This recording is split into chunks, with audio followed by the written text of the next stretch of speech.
A ver, pensemos en esto por un segundo. ¿Qué tienen que ver la dinamita y la paz mundial?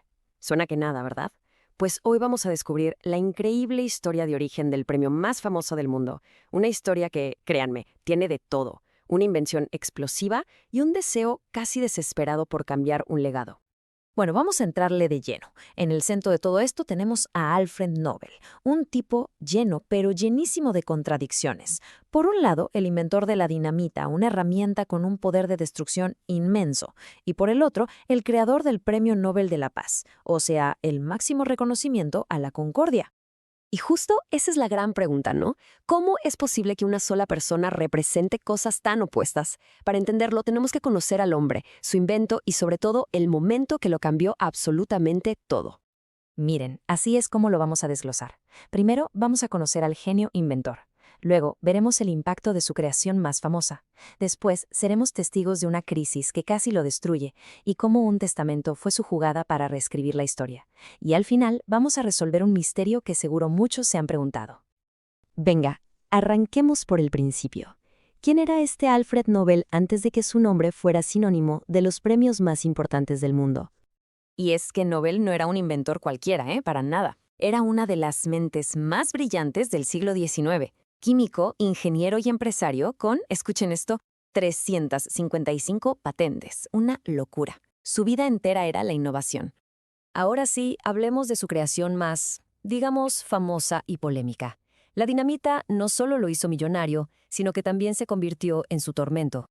Miren, la genialidad de Nobel fue agarrar la nitroglicerina, que era un líquido súper peligroso, de hecho, hasta mató a su propio hermano Emil, y hacerla segura. La mezcló con una especie de tierra porosa llamada Kieselguhr y, listo, la convirtió en una pasta estable. Creó un poder que, por primera vez, se podía controlar. Y aquí es donde la cosa se pone complicada. La paradoja en su máxima expresión. Por un lado, la dinamita literalmente ayudó a construir el mundo moderno, abriendo túneles, minas, canales, pero por el otro, su poder destructivo era innegable. Y para colmo, las fábricas de Nobel también producían armamento, conectando su fortuna directamente con la guerra. Y justo aquí, la historia da un giro, pero de esos de película. Un simple error de un periódico obligó a Nobel a verse en el espejo de su propio legado, y lo que vio, de verdad, no le gustó ni un poquito.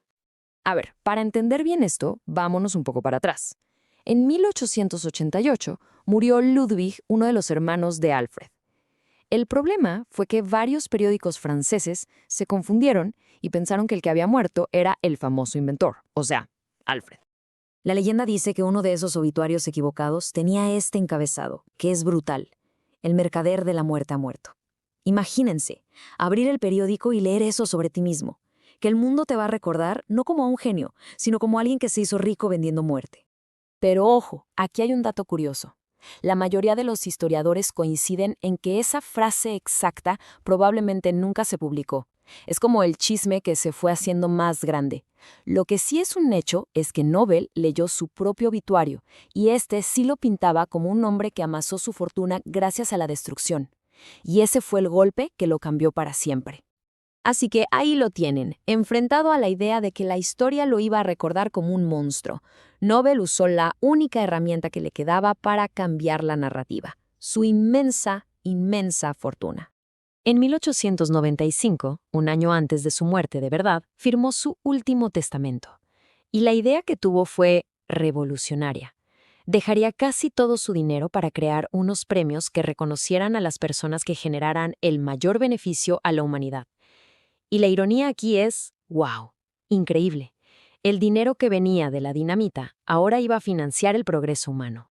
Su testamento estableció 5 categorías: física, química y medicina, que obviamente reflejaban su pasión por la ciencia.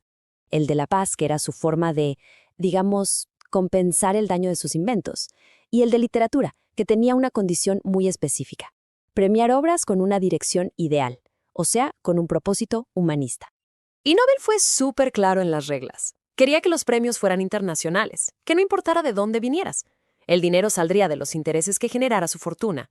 Y un detallito curioso: el Premio de la Paz se decidiría en Noruega, no en Suecia, probablemente para que fuera lo más neutral posible. Y con esto llegamos a uno de los grandes misterios que rodean estos premios. ¿Por qué no hay un Nobel de Matemáticas?